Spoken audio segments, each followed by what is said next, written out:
Alright. It's time I give you guys an update on the shop situation. I guess I can start off by saying I don't have a shop yet. Let's go ahead and rewind back to the first and only shop that you guys have seen.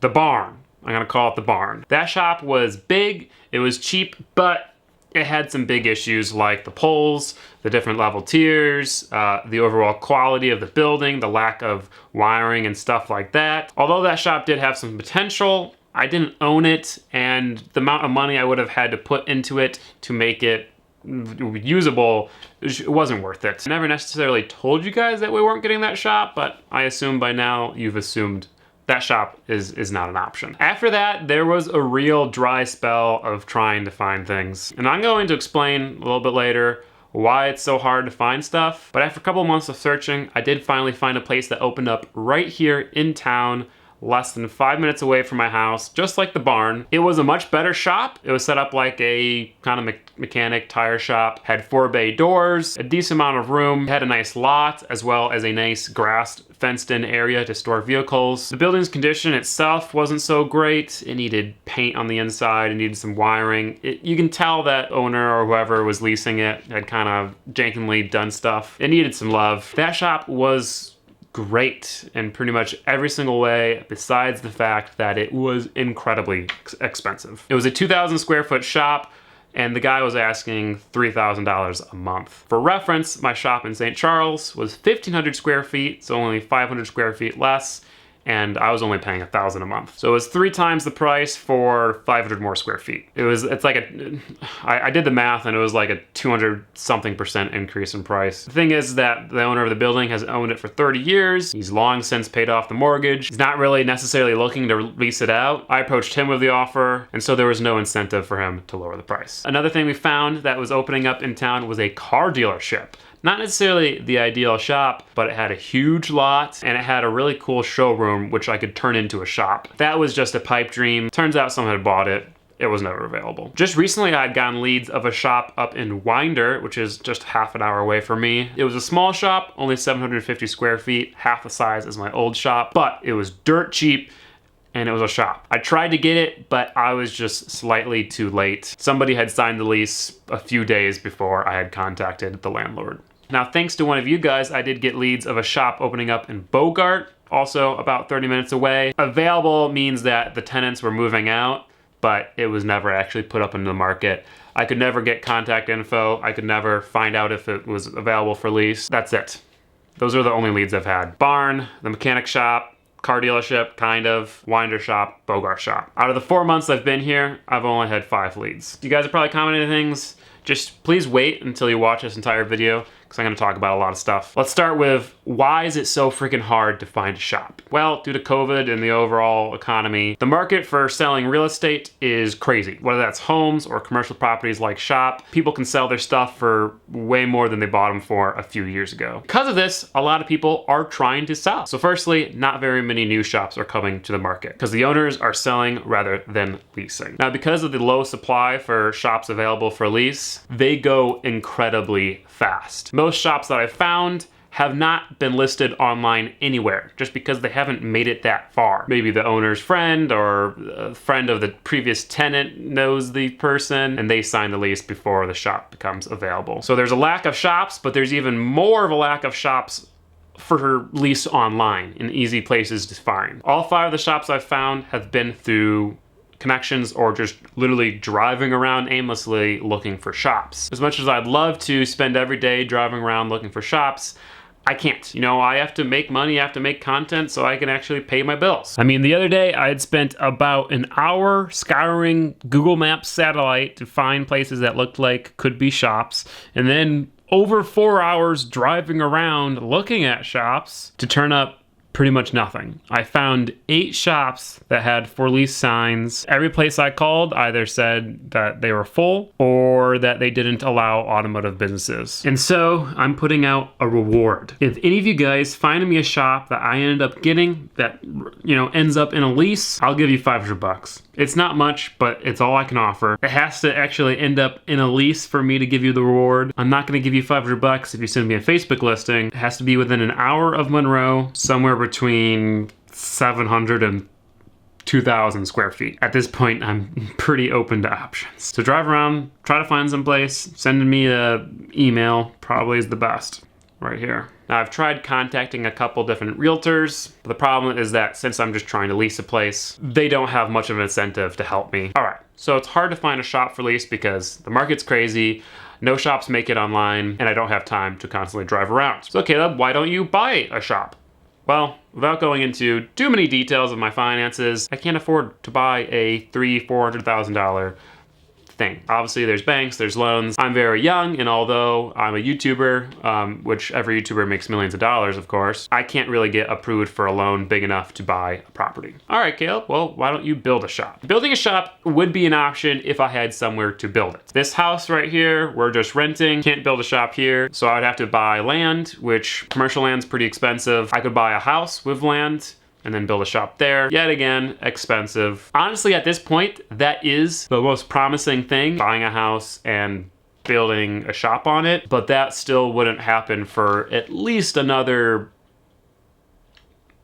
8 months. So that covers the shops I found, why I can't find a shop, why I can't buy or build a shop. Caleb, why didn't you frickin' find a shop before you moved across the country?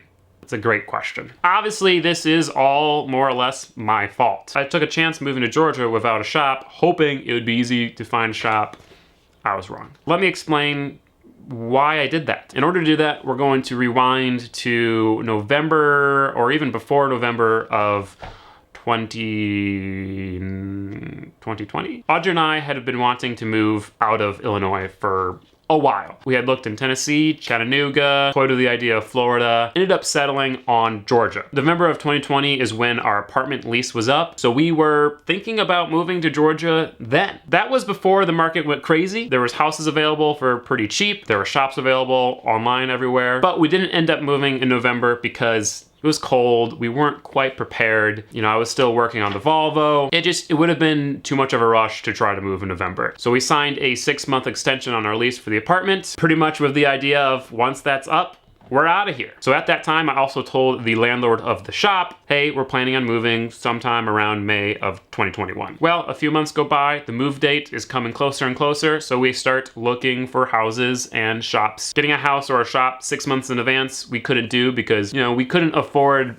paying double rent for more than like a month. Well, this was when the market started to go crazy. The houses for rent were getting more and more expensive and less available, and the shops for rent also were getting more and more expensive and less available. When we were looking for houses in November of 2020, you know, we could get a house, 2-bedroom, 2-bath for, you know, around $1,000 a month maybe. Closer to May of 2021, that same house was $1,500, $1,600, even like $1,700 a month. Things almost doubled in price. At that point, Audrey and I kind of started to second guess this move. I mean, things were getting expensive, hard to find. It was a little overwhelming. But unfortunately, the owner of the last shop I had just sold the shop. And he told me I had to be out by the beginning of May. So now here we are in a few weeks I was gonna be without the shop, all my cars would have no place to be, apartment lease was about to be up, but yet the place we wanted to move to, things were getting hard to find. So it was like,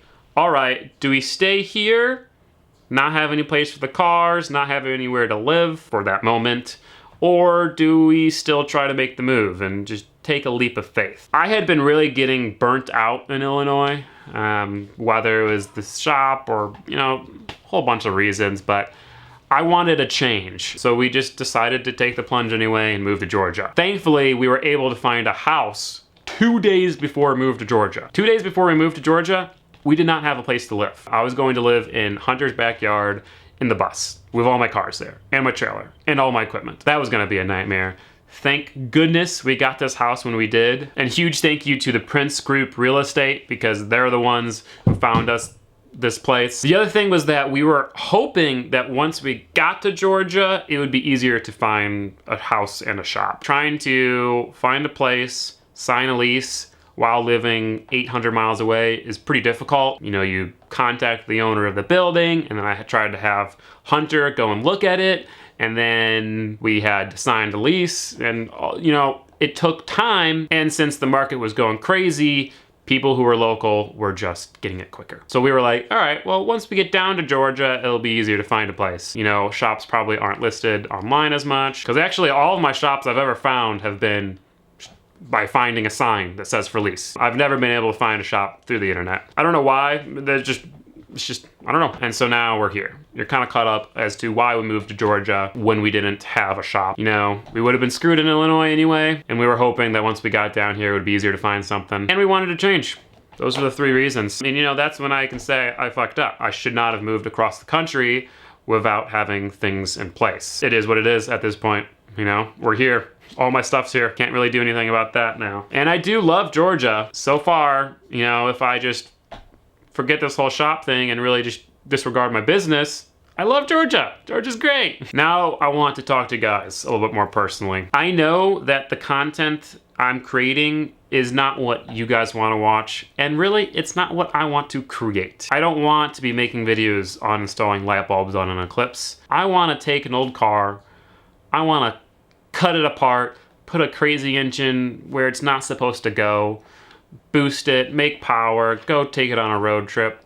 I want to do all those things. I really came to Georgia with a game plan on how I was going to make the channel better. Because I'm not going to lie, the channel over the past few years has not been growing how I wanted it to, and that's my fault. So I had a game plan on how I was going to fix that. And then we got here, couldn't find a shop first month, and 1 month turned to 2 months, 3 months, 4 months. Yeah.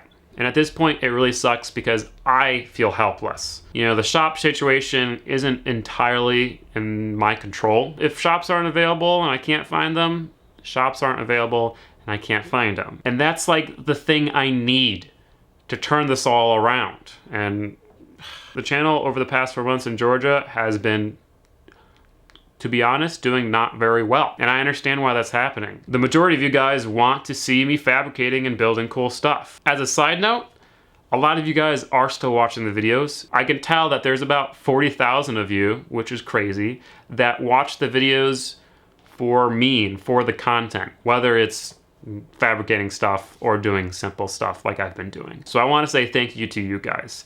And also, I think some of the content I've made here in Georgia has been the best content I've ever made in terms of quality, entertainment. The overlanding video I made with the Delica, without a doubt, my favorite video I've ever made. I'm so proud of that. So I'm happy with the content itself that I've been making, just not happy about what it's about. And so that's it. I'm not telling you this stuff to try to make excuses, to try to make you guys feel bad for me, or anything like that. I'm just trying to tell you guys so you understand. I know things haven't been what we expected here in Georgia, and that's because of the mistakes I've made, but maybe you can understand why I made those mistakes and why this is happening. The thing I want to end on is pretty much just saying that I still have that game plan on how to make this just an awesome channel. Once I get out of this corner that I'm in, this shopless corner, whatever solution it is, I promise that the content will be the best content I've ever created. I'm struggling finding motivation a lot nowadays. I'm struggling enjoying myself doing YouTube nowadays, but I've not given up. I'm gonna get through this, we're gonna get through this, and things will be better. Thank you all so much for watching. Thank you all so much for the support. I'm still fulfilling the dream that I had in high school to make YouTube videos and be a YouTuber. And the only reason why I'm able to do that is because of you guys. If you have any questions, please leave them down below. I'll try to answer them as best I can, as many as I can. I'll put a little heart on like the ones that are repetitive. I understand you guys being mad, having criticism, whatever. Try to keep the comment section positive, because I don't know if I can deal with a bunch of hate right now.